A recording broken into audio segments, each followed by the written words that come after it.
If I could get my fellow panelists to join the stage. Yeah, we had a lot of debate about the title of this.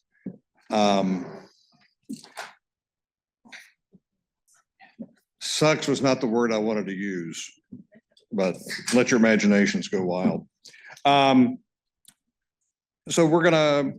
I'm gonna run through some questions, but we'll have time toward the end to take audience questions, or if there's something you just have to ask right then, just jump up and flag us and we'll stop and we'll answer your questions as well. So we have a distinguished panel. You see them on your agenda. I want to start with, and each of you to introduce yourself as you begin to answer. We'll start with the fact that we've talked a little bit about that. Things have changed in the last couple of weeks, and we're now entering what is clearly going to be an era of either smaller government, or we're going to have fewer regulations or a different focus of regulations. And to be honest, my biggest fear this morning, when I got ready this morning, was I would have to start wearing a tie again. But there are far more serious things that we have to think about. So against this background of limited government or some different form of government, each of you, your thoughts about, is it realistic to think that we're going to have an opportunity for government to act on the issues we're talking about here in this next year, 2 years? So we'll start with John down here and we'll work our way to the end. Okay.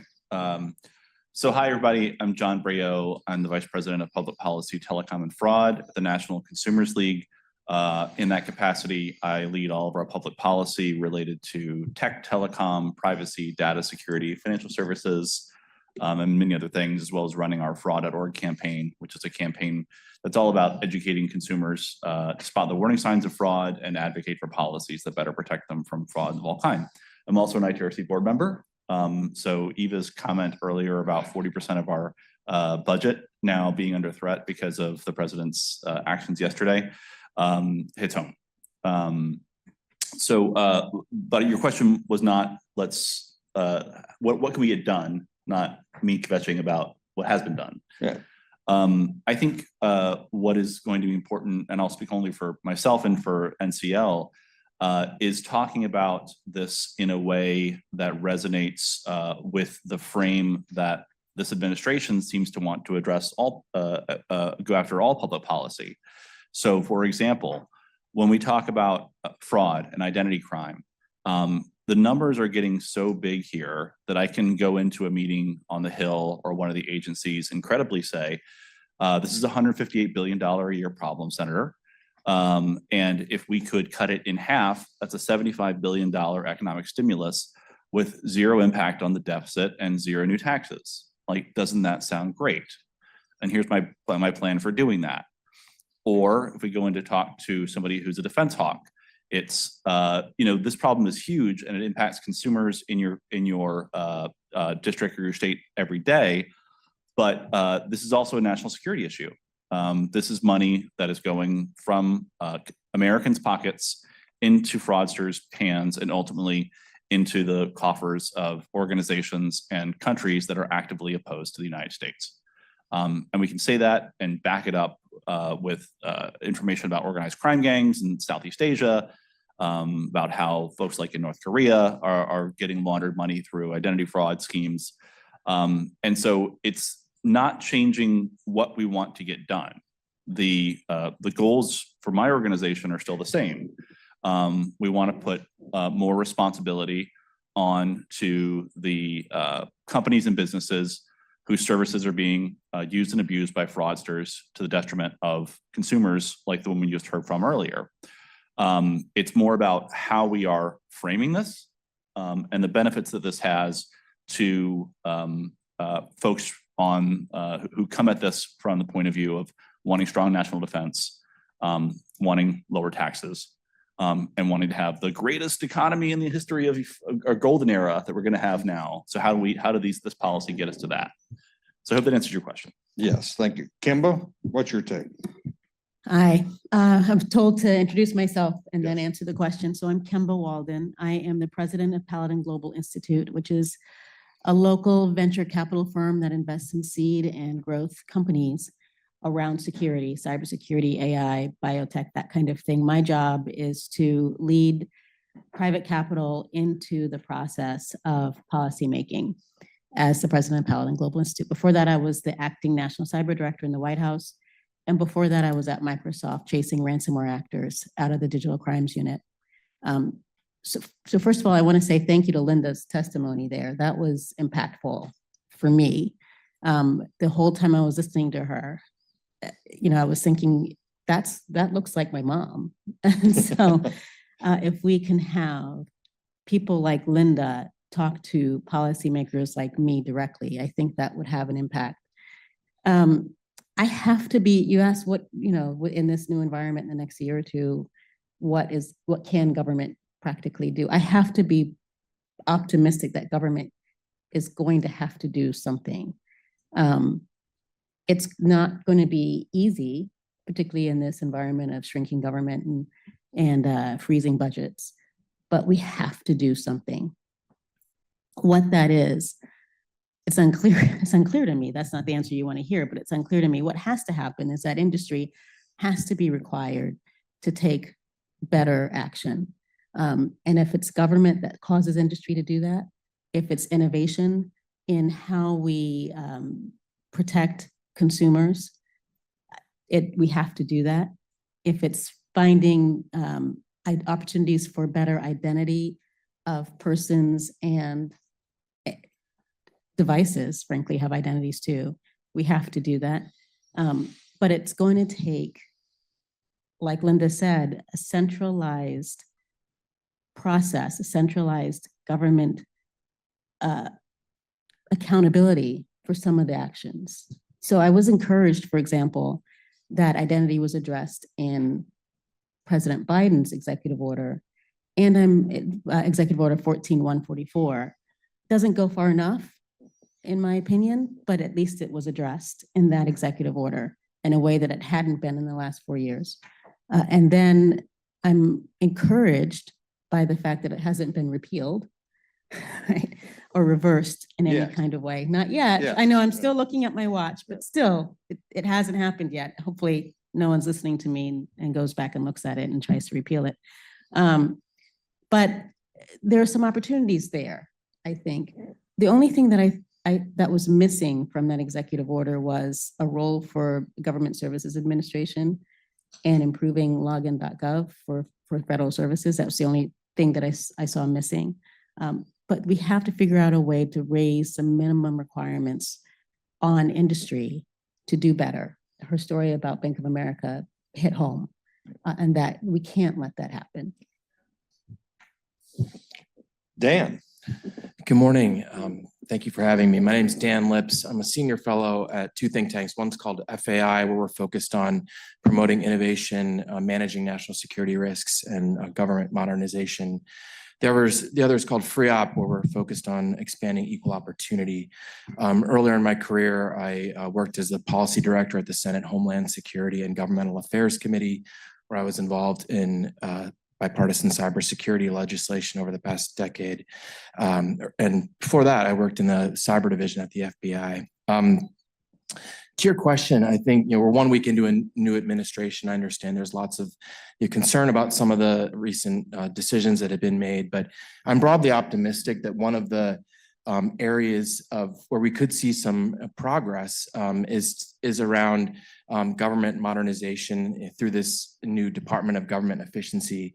Earlier this morning, Jeremy posted in his presentation some GAO reports with stats around fraud and up to $520 billion lost in fraud. These types of numbers are kind of well known or familiar to many of us who work in Washington and who've thought about GAO. But I'm really encouraged that over the past few months, we've seen on X, Elon Musk and others tweeting out these types of statistics and looking at problems around improper payments and fraud. And as this new DOGE, as it's called, is being set up, my understanding is that there's a big focus on technology modernization. They're now using what was the U.S. Digital Service, deploying engineers and lawyers into the heads of cabinet agencies, where they're taking a fresh look at some of these issues. I realize this is really the government side of this, but this is where I've been focused. But at FREOP, we published a report last fall looking at how a federal digital identity could address two big problems. And the first is one that the Biden administration was working on, which is to address the time tax, the basic challenge that Americans face accessing federal benefits. And second, to improve program integrity, as we know with fraud and improper payments. I think that and I was really encouraged with what was in the executive order around trying to strengthen and promote digital identity use and access. So I'm optimistic, actually. I think we should give this administration a chance to work on some of these problems. Thank you, everybody. It's probably a little unfair, but I'm going to do it anyway. Let's give the performance evaluation, not just to the federal government, but let's also to the states, because a lot of action has been taken in the states. But has it been enough? What is it we should have done that we haven't done yet to address these problems? And we'll get to some other parts of it in a second, but I'm very curious, particularly because all of you have had some interaction within and outside of government. Where were the missed opportunities? So we'll start, Kimball, we'll start with you this time. Great. So I think there was a passion around reducing fraud, or at least reducing victims. And every state, not every state has the opportunity or the funding or the resources or the personnel or the talent to create a digital identity platform. I think only about half the states, and the others might know better than I do here, only about half the states have been able to do that.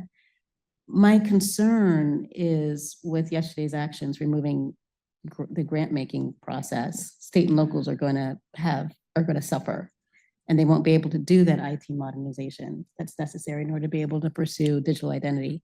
But Dan is absolutely right. Tech debt and legacy systems are a challenge when you're trying to innovate and do something new. That said, I'm optimistic because I've seen this is not gonna, I don't know if it's a land, but I've seen in Estonia, I've seen in Ukraine, very different than they're much smaller countries with different challenges, but they have digital identity programs, which gives me some optimism that even with tech debt, even with systems that are not perfect, we can deliver something, a digital identity. I'm not a technologist, so I couldn't tell a state how to do it, but my guess is that they need better personnel to be able to do that. It's not that simple, but there is an opportunity for us to be able to improve talent, for state and locals to be able to deliver digital identity. But we also need the federal government needs to continue to improve its login.gov in order to be able to provide services and federal benefits that a lot of Americans rely on. I think we need to do more. It's going to be costly. The American Rescue Plan that we passed early in 2021, I think, had provisions and funding for improving our IT modernization. And it is a good thing that is maybe not in that form, but in the form of DOGE, but that is still a passion and something that's recognized in a bipartisan way. We need to do it faster. Dan, what do you think? Yeah, I think one point on the grant EO, I was looking at it last night. I think that they're basically trying to pause the grant distribution. I don't think that these funds will be held up permanently. I think it's trying to basically ensure that the administration's policies are being followed by the new leadership, which are still being, of course, being confirmed and appointed. From my vantage point, I've worked on several issues around this specific space, but I'd point you to two of them. One is around federal information security. I was involved in the legislative effort to modernize FISMA in 2014, and I think it's been really discouraging to see the challenges that have persisted in federal cybersecurity.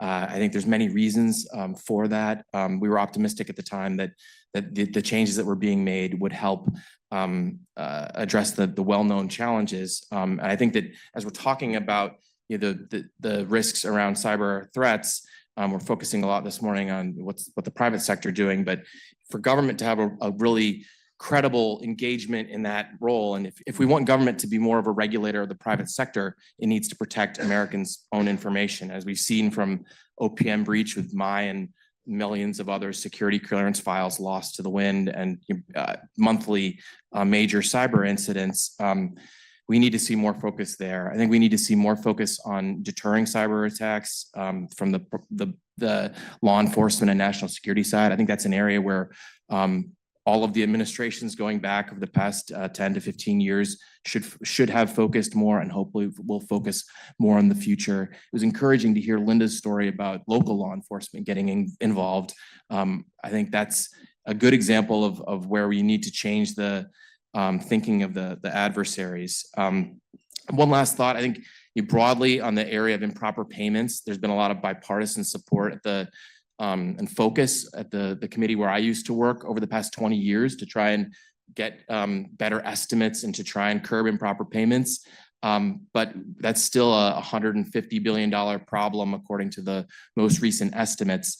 Last week, there was an IG report that came out that showed that thanks to a pilot project that happened during the pandemic, Treasury and Social Security Administration were sharing information about from the death master file to and saving hundreds of millions of dollars, but that's going to expire in a few years. Another really discouraging example of just government not doing the basics. So with a new Congress and a new Department of Government Efficiency focusing a lot of attention on this, I'm hopeful that we'll see progress on many of these fronts. John? Yeah. So you asked sort of about missed opportunities. Yeah. This won't surprise anyone in this room, but I think our missed opportunity is that we focused so much attention on reducing the fraud to keep it happening that we took our eye off the ball of supporting victims after the fraud actually occurs. So, and I think it's going to require a little bit of a shift in our thinking about this. If we want to, we always say we want to reduce fraud. Nobody says, let's invest less in reducing fraud, right? But they never say, what's the target for reducing fraud? Are we trying to get to zero?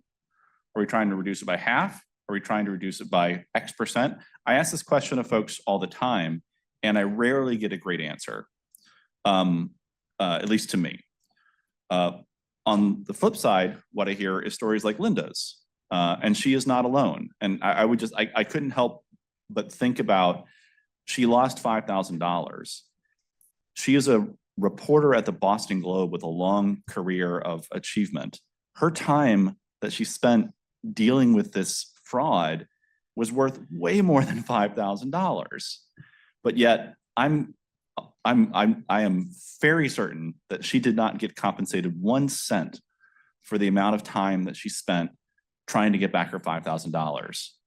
And I think on top of that, the emotional and social costs that she incurred, who knows what the cost to society is going to be of the increased risk she's going to put herself at of adverse health consequences because of this added stress of dealing with this and anxiety and all the things.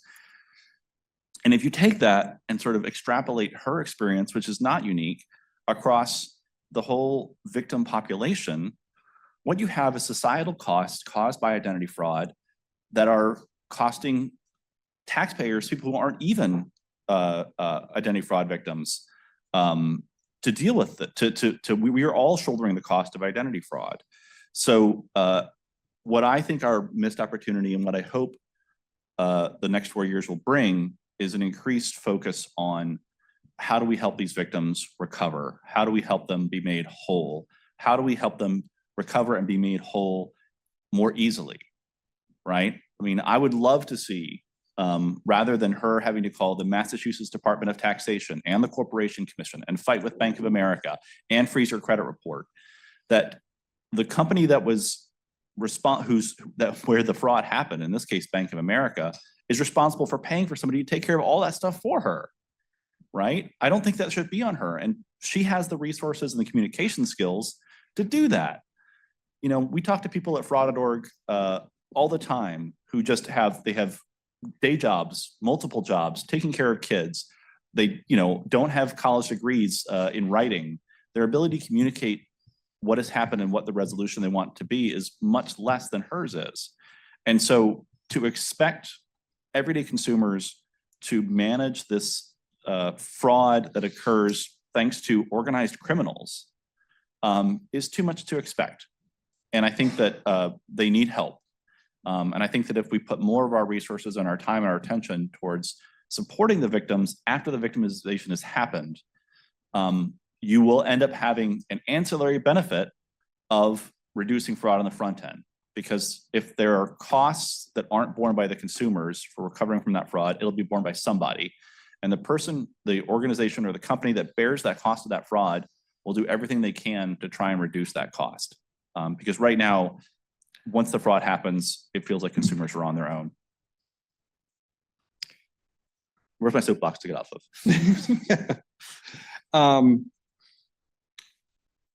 The EO that is still in place, as far as we know, there's a lot in there. There's a lot in there, and we can pick some of it apart. But one of the things that, just because of my background in cybersecurity, struck me was there's a large section about improving the actual product that comes to the federal government. And as we all know, because of the buying power of the federal government, that's going to flow down into the private sector too. So Microsoft's going to make a product for the US government, and they're going to turn around and sell it to everybody else too. So if we improve products, there will be consumer benefit as well.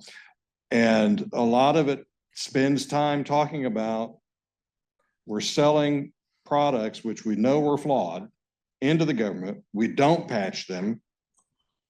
And then there's all of the after effects of that, from data breaches to identity crimes, et cetera.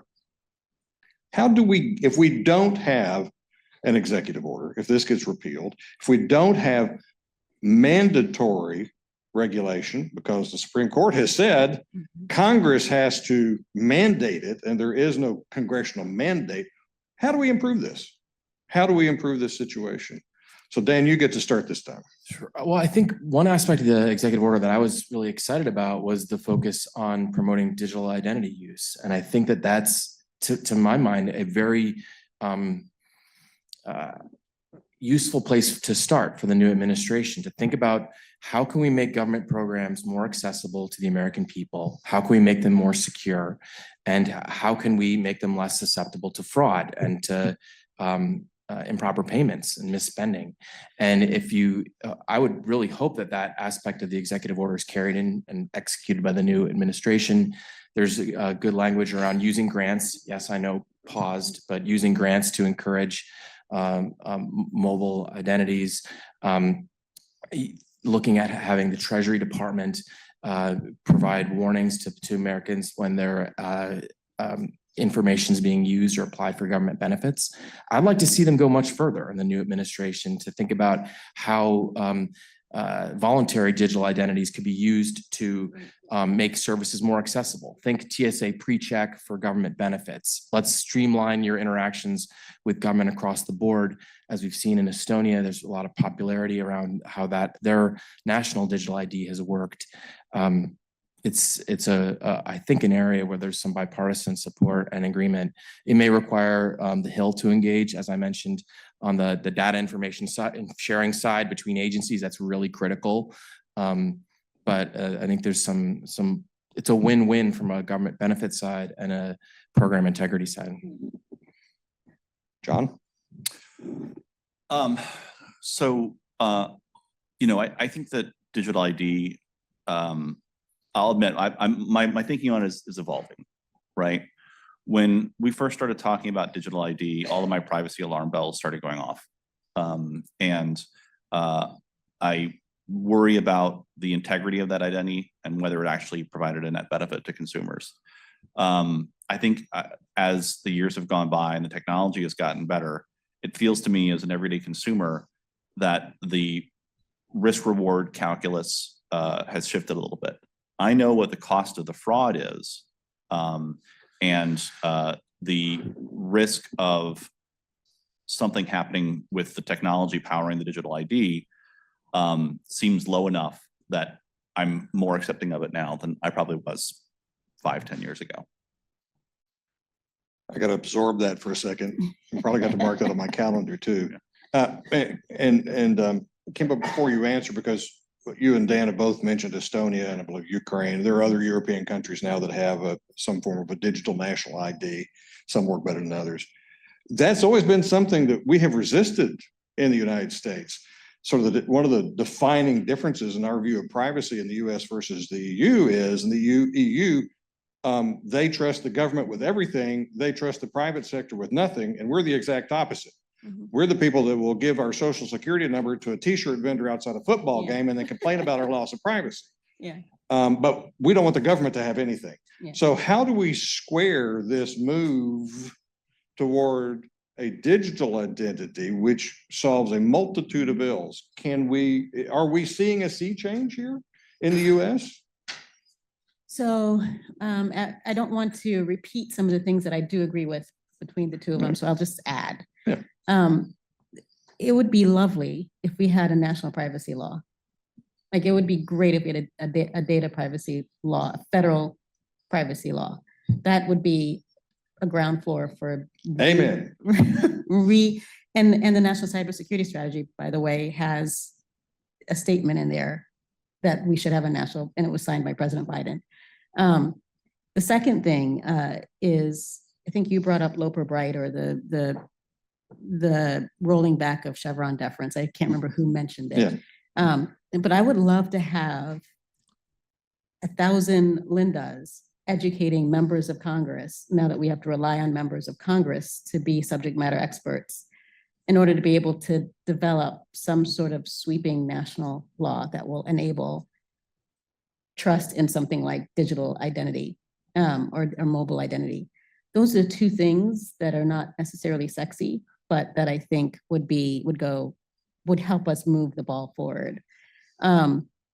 Also, I think laws like FSMA were, that was updated and modernized in response to OPM, where my data was off to the wind too.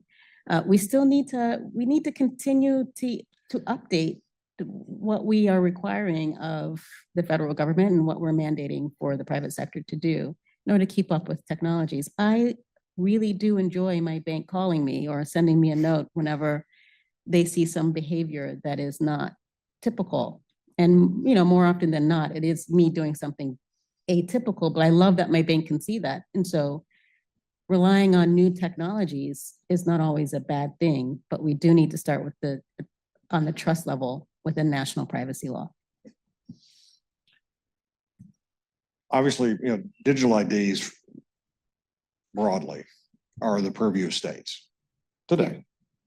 Some are better resourced than others. Yeah. Some are more embracing of this concept than others. How do we ensure that everybody in the US has equal access to that kind of a credential that is more secure and solves, again, a lot of the problems we've talked about? Doesn't solve them all, but it begins to solve them, particularly those around identity verification and things.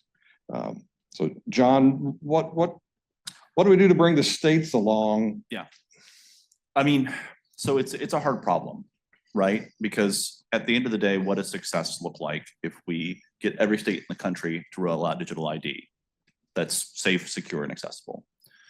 It means that attacks that used to rely on insecure IDs go down. So we have less fraud. This is great for people in this room, but for your average lawmaker, for your average citizen, like, you prevented a bad thing from happening. Great, but it's the I'm not actually seeing it's the absence of fraud, right? That now I'm enjoying, but do I just take it for granted after a while? So that's a challenge. And I think that the way that I get at that is Kemba, I loved what you said about we need 1,000 Lindas to tell the story. And I think adding on to sort of my opening statement where I talked about how we are talking to folks in the new Trump administration and Republicans on well, not all just Republicans, but members on the Hill, is lifting up victim stories, right? Because that, I got to tell you, like having somebody sit in front of their member of Congress and explain to them what happened to them is not only great in the sense that it's a real voice. It's not just another number like the breach report numbers that are going to go in and it's a big number and I forget about it, but it's actually a real person. And not only that, I can't tell you how many times I've gone into these meetings and led with, let me tell you a story I heard from our fraud center yesterday about somebody in your state, Senator, or your boss's state. And then the staffer immediately has their own story about somebody in their family or in their or their sorority sister or fraternity brother this happened to. Everybody has a fraud story. And I think for our organization, it's lifting those up because they're not hard to find. You just need to pull them out. And if you do that, then I think it's a much easier conversation to talk about the solutions. Solutions like promoting digital ID. Then if you simply say we have 2,000 data breaches last year. How many of them were due to lack of how many could prevent it with a digital ID? But it's a number. Yeah. But if we can solve Linda's problem or your grandma's problem, like that's a much more powerful argument for me to present. Yeah. Kimba, you have any comments? Well, I just a couple of things. Well, in the cybersecurity space, which is where I live and breathe, one of the things that we focused on, and this is where you're going, is not only making the systems more defensible and defending them, but also investing in resilience on the other end. So you need the both and. You can't just focus on one or. You need to be able to dismantle opportunities for fraudsters and crooks. You got to do that. And you're right, there is a lost opportunity. We haven't focused on the resilience for victims. Like, so when something bad happens, you don't have to spend that kind of energy bouncing back or getting your money back. We need to shift that burden and that responsibility to those that can bear it and buy it down. So in her case, Bank of America needs to do better. We need to be able to create an environment that requires that or that they voluntarily do that. But it's again, we have to focus on a national privacy law. And I agree with you. We can't continue to allow states to take on the brunt of the responsibility. Local and state institutions can't be the centralized force for digital identity, for data privacy, for whatever it is.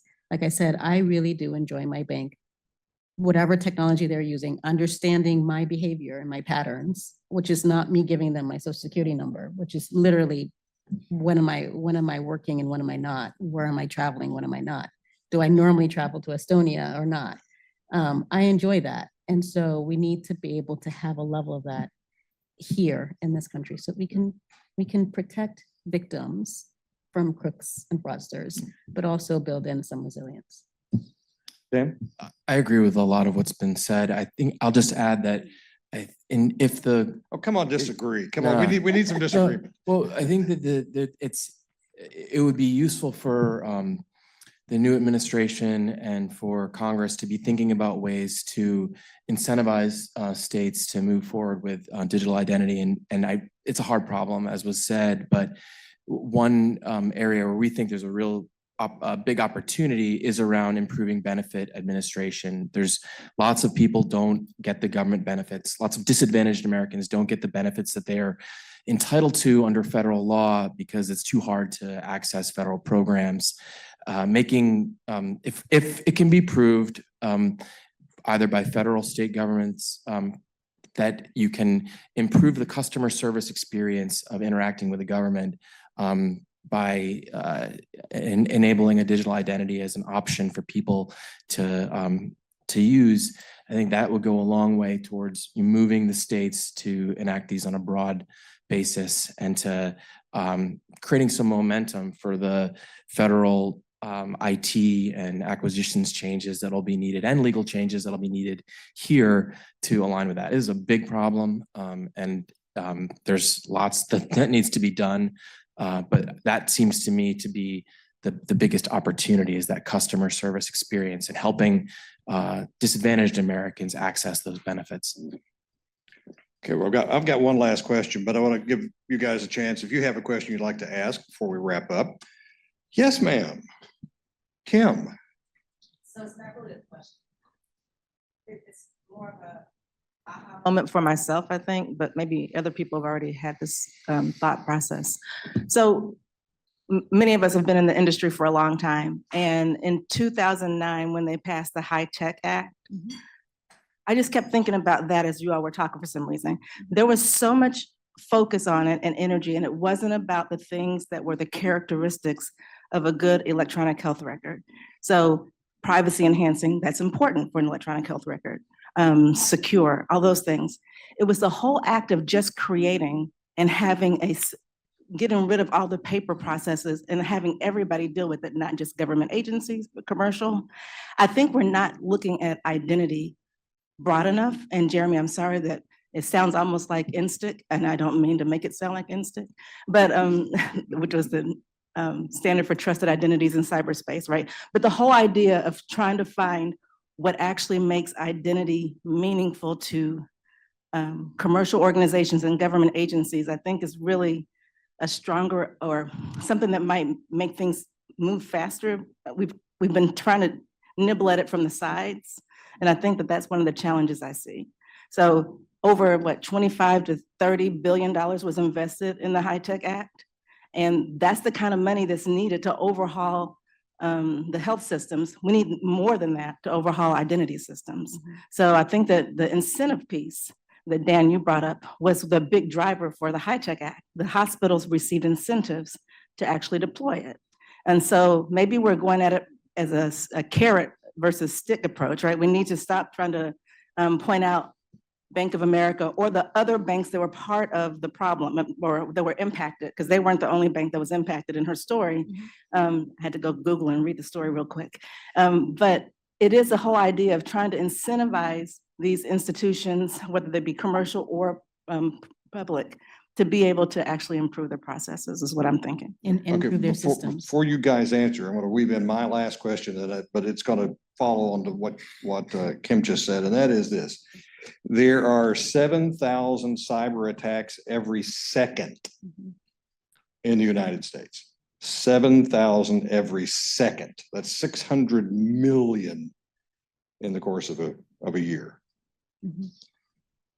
What, to Kim's point, what is it we need to stop doing? And from a regulatory perspective or a legislative perspective, or maybe it's a self-regulation perspective, but what should we stop doing and what do we need to do to make sure we're keeping people safe? So I think what we should stop doing is stop trying to legislate the solution, right? Like Congress is very bad at saying this standard is better than the standard, so thou shalt implement that technology to solve the problem. I think what Congress, and it's going to have to be Congress in this post-Liberal Bright world that we're in now, is much better at doing is creating the kind of incentives that Kim, you talked about. And Kim, I'm going to weave this into what you were talking about with getting the call from your bank. You know, did you just buy this thing that you don't usually buy in a place you don't usually buy it. The reason you get that call from your bank, and I'm assuming it was about your credit card, Mhm. is because Because of PCC. of PCI Mhm, compliance, which is in itself based on federal law, Mhm. the Fair Credit Billing Act and then the Electronic Funds Transfer Act, which create incentives. Like there is limited liability on the individual consumer. Many, if not most banks have gone further and adopted zero liability policies. Now there's a lot of market structure reasons why that occurs, but you get that call because the incentives began to be aligned by Congress in the 1970s with these bills that resulted in a system where the consumer is not on the hook. And you have a more secure system because the people who were able to put in place systems that reduce the risk had the incentives to do so. And so I think if we're thinking about solutions here, those are the ones that excite me, right? If Congress is going to legislate on this, what incentives do states need? What incentive do businesses need to make the investments? And so it's a carrot approach, I guess. I don't know if we want to call it a carrot and stick, but I think that's the right place for us to be on this. Kim, I'll give you the last word, Dan, because you're standing between us and a break. Oh, great. Okay. Well, I think that that's a great point around put me in the camp of rooting for carrots in this policy area. But just to add another solution I think really needs to be on the table, it's around deterrence and changing the incentives of the adversaries. As a former Hill staffer, I can remember lots of hearings where the CEOs of big companies and in some cases federal agencies were brought in to explain all the problems that happened. And there's often mistakes and problems in their management of their cybersecurity risks. But let's be clear here that we are talking about nation state adversaries. You're trying to defend your company from the foreign militaries and the expertise there. And from everything I've learned in cybersecurity, that the advantages are always going to be on the attackers to both the financial and the technological advantages are on that side of the equation. Until you can change their thinking, and that's through deterrence on using lots of instruments of national power, law enforcement investigations, arresting the Lex Luthors of the world in Linda's story, that needs to be a big part of this solution because we're not going to shame companies into solving this problem. So I'm going to take the stick approach only because they've already covered the carrot approach, which I do not disagree with. And I just testified last week on the Hill in front of the Committee on Homeland Security.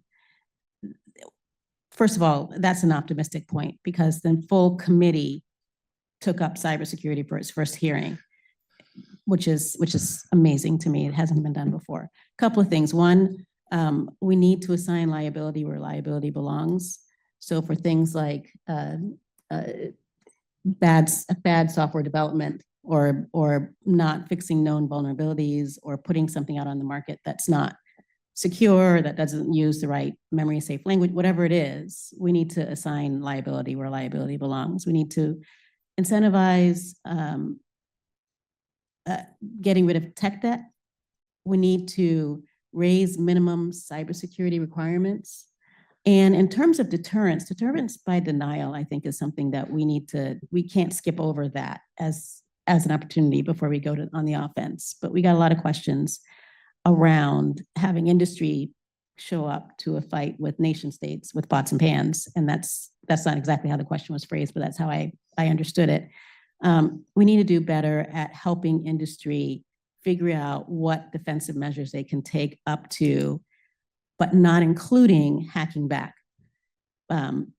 Going after nation state actors is the government's job and not industry's job, but we do need to assign liability where liability belongs.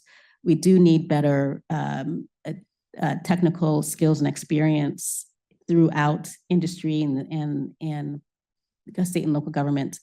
But we also need to address the backbone of the internet and update our systems so that we can have national privacy laws, we can have digital identity, zero trust architecture, whatever it is.